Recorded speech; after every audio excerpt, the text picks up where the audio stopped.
The 2021-22 season is officially over, despite Arsenal winning their final game emphatically 5-1. As expected, Spurs rolled over Norwich and clinched the Champions League. So disappointment for the Gunners, but it doesn't end here, as we arrive at that moment of the year where Arsenal fans unleash their inner scouts. Twitter feeds are refreshed non-stop, a bit of excitement coupled with plenty of drama. 'Tis the season of the Transfers FC.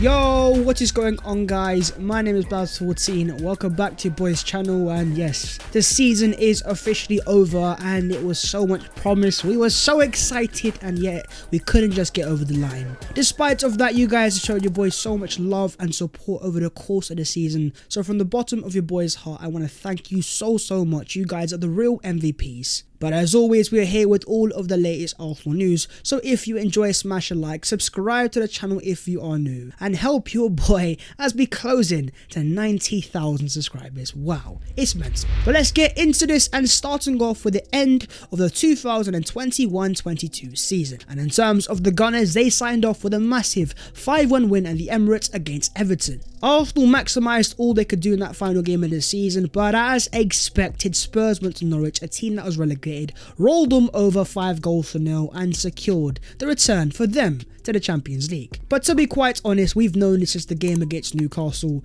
so it's given us over a week to digest that news that we're going to be in the Europa League next season. Arteta says that we did what we had to do. We needed a miracle and it didn't occur. The table at the end of the season doesn't lie. And that, of course, is that Arsenal end up in 5th place, 2 points behind their arch rivals Tottenham Hotspur on 71 points. For Arsenal, that was 22 wins, 3 draws and 13 losses, 61 goals scored, 48 goals conceded, a plus 13 goal difference, 69 points and a 5th place finish. And from the back-to-back 8th place finishes, yes, the Europa League is an improvement, but it's not quite what us Arsenal fans wanted. Even though we weren't expected to be in the top 4, we were there. It was in our hands. And going into that Spurs game, 4 points clear, match point in hand. We might have lost that game, but even after that, 14th place Newcastle, we were embarrassed. We had our pants pulled down. For Spurs, they're going to get plaudits, yes, Conte and Kane and Son, and they've got those world-class players and a top manager. But as great as those guys are, for Arsenal's sake, we can't look at them. It's down to us and it was our fault. But why exactly were Arsenal unable to get themselves over the line? I think the first and most obvious answer is the squad depth. When everyone is fit and available, that first Arsenal 11 is a pretty decent team. But unfortunately, once you look past those first 11 players, the Arsenal squad is pretty thin. In very key areas of the pitch, Arsenal don't have that elite squad depth, so when those players got injured, the Arsenal team collapsed. And the fact that Arsenal have now failed to keep a clean sheet in each of the last 10 Premier League matches. But it's not just about the squad depth. The Arsenal manager Mikel Arteta has made some key errors, and also in terms of his Arsenal team,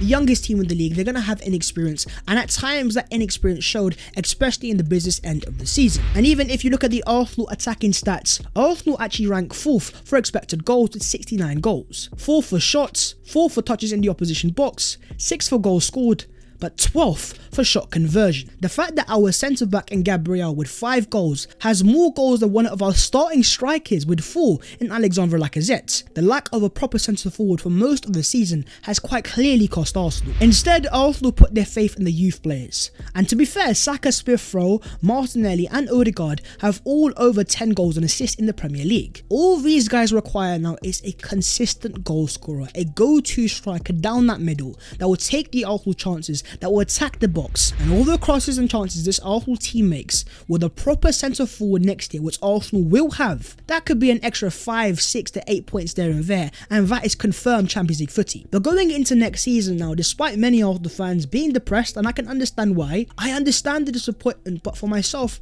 I remain optimistic. And I say that because when you have the youngest team in the league, that means you also have the most potential and room for improvements. The likes of Saka, Smith Rowe, Odegaard and Martinelli have just set personal best seasons. If they can improve that next year with more experience in the first team, more adaptation to the Premier League, With those players hopefully getting better, with Arteta hopefully getting better, with more experience, and with the right investment in this next summer transfer window, so we have that squad depth when the going gets tough. Unlike 18-19, my friends, Arsenal this time have the foundations in place. And while that Arsenal team was at the end of their cycle, this Arsenal team is at the start of their cycle. My goals for next year are quite obvious. That is securing the Champions League footy with no debates. If Mikel Arteta, with the funds that he's going to get, can't get Champions League footy with the squad that he will have at his disposal next season, I don't care how good Conte or Ten Hag is, or Klopp or Guardiola, this Arsenal team has had enough investment and enough turnover to be of a Champions League caliber team. But on top of that, I also want a trophy, and if we're going to be in the Europa League, why not win it as well? So for me, I want to see Arsenal go from 69 points to 75, secure the Champions League, and hopefully win a trophy, whether it's the Europa League, the FA Cup or the Carabao Cup. But talk to me about yourselves, and how do you rank this Arsenal season? Rate Mikel Arteta's performance out of 10, and going into next season, what are your honest goals for this Arsenal team? But now it's time to look to the future, so let's talk the Arsenal transfers. Who are Arsenal going to sign? What players are we going to sign? And can they improve us and take us to the next level? Well, according to the Arsenal owner and Josh Kroenke, he says, as a club we need to make sure we are buying well. Players who can elevate us in terms of quality, but also players who are right from the perspective of culture and mentality. We only want players who are passionate about Arsenal Football Club. On the recruitment standpoint, I will always defer to Edu and Mikel, and I know they have a blueprint of players and specific positions we need to reinforce heading into the summer. I will support them in every way we can, in the pursuit of elevating the quality of the squad. The war chest is being given by the Arsenal owners. They are backing him once again. Arsenal once again have money to spend, but who are they going to sign? Well, according to Fabrizio Romano, Arsenal wants Gabriel Jesus as a priority, and nothing has changed, even after missing out on the Champions League. A versatile attacker who is 25 years of age, has a bag load of Premier League experience, 8 goals and 9 assists in the last season, and has just added yet another Premier League title to his collection. And according to Raíssa Simplicio, a Brazilian reporter, Gabriel Jesus' people are in England negotiating his exit from Manchester City. He wants the future sorted as soon as possible. Now this looks like a transfer that not only Arsenal want to get done ASAP, but likewise the people of Gabriel Jesus. And Globo in Brazil go as far as saying that Gabriel Jesus is close to completing his move to Arsenal. Their failure to qualify for the Champions League has no impact on the transfer. The deal will be done due to the player's desire and relationship with technical director Edu Gaspar. Edu has worked with Jesus in the past during his time in Brazil, and ultimately on top of that, the fact that Arteta has also worked with Jesus to very good effect. It looks like the player is convinced by the Arsenal project, and despite no Champions League and many Champions League clubs wanting him, the pull of our gargantuan institution is coming into effect, and the project is convincing Gabriel Jesus. In terms of the price tag, reportedly City are hoping to receive a fee in the region of 42 to 52 million pounds. And for an Arsenal team who require a top go-to goal scorer to take this Arsenal team to the next level, is spending 40 to 50 million pounds on a player whose personal best Premier League campaign is only 14 league goals, the best of moves to make. Well, my friends, I'm going to defer to you guys down below in the comments. Is that a price tag that Arsenal should be paying, and do you understand why he is an Arsenal priority? Mark Owen claims that Arsenal are ready to spend as much as 150 million pounds on new signings this summer, with Gabriel Jesus and Tammy Abraham being top of the list for strikers.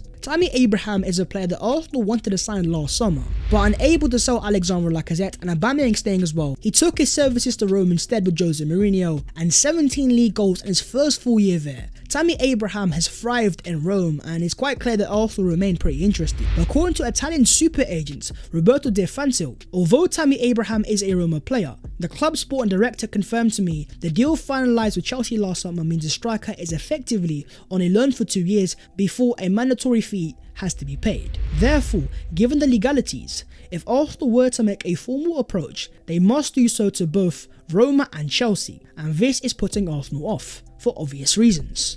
I've seen a player that has a lot of technical ability, who's 6'3" in frame, can hold the ball up, has a decent turn of pace, and more importantly is a fox in a box and is fantastic when it comes to movement. But the fact that he's currently a loan with the obligation to buy, for Arsenal's sake to negotiate with both Chelsea and Roma, it's going to be insanely difficult and pretty expensive as well. But what do you guys make of Tammy Abraham? Talk to me down below in the comments. Keeping it on the strikers, according to reports in Italy, Napoli have rejected a €90 million bid from Arsenal for Victor Victor Osimhen, as Aurelio De Laurentiis refused the bid and informed Arsenal they would need to raise their bid to at least 110 million euros. Now, just like Tammy Abraham, I do like Victor Osimhen and I can understand why Arsenal want to sign him. For a player that has only scored 14 league goals and granted become the Serie A Young Player of the Year, still yet to score over 20 league goals in a single campaign so far in his entire career, is that player then worth 110 million euros, most of Arsenal's transfer budgets, with all the other positions that Arsenal also have to strengthen in? Obviously the answer is no, so I like Osimhen, but for me, he is not worth 110 million euros.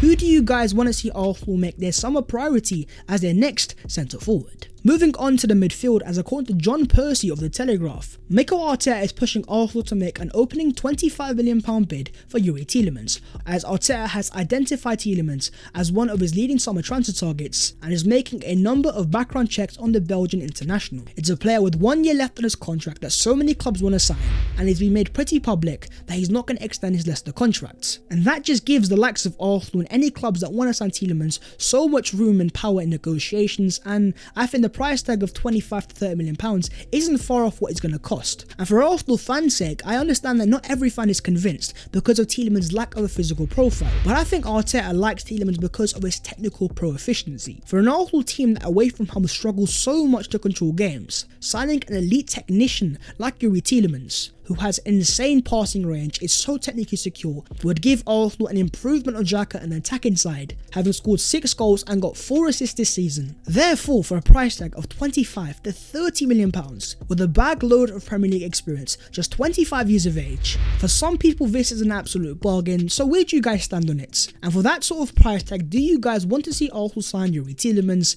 and do you think that Arteta is targeting the right profile in central midfield? Let's now move on to the other Arsenal news today, and starting off with the greatest Arsenal manager of all time. We've had some great ones, but the great one of course is Arsen Wenger. As according to Gunnar blog of The Athletic, there is an Arsen Wenger statue due to be unveiled at the Emirates soon, joining the likes of Thierry Henry and Dennis Bergkamp. Overdue FC, and about time Arsenal gave Arsen Wenger a statue. You look at the players outside the Emirates like your Adams, your Vieiras, your Bergkamps. Those are players that have thrived under Arsen Wenger, and if it wasn't for his management, they wouldn't have been as successful and most certainly would not have gone invincible. On to the future of William Saliba. With Marseille qualified for the Champions League dramatically on the final day of the league season, Saliba has come up with some very interesting quotes. When he was asked on if the Champions League makes him want to stay, he says, "Of course we will see. We are going to sleep well. That was our promised goal. But we will see during these next 2 months of the transfer window." Saliba there has kept his options open, not confirmed anything, but has hinted at staying at Marseille, and I'm not really surprised. To be in the Champions League, to be a regular Marseille starter,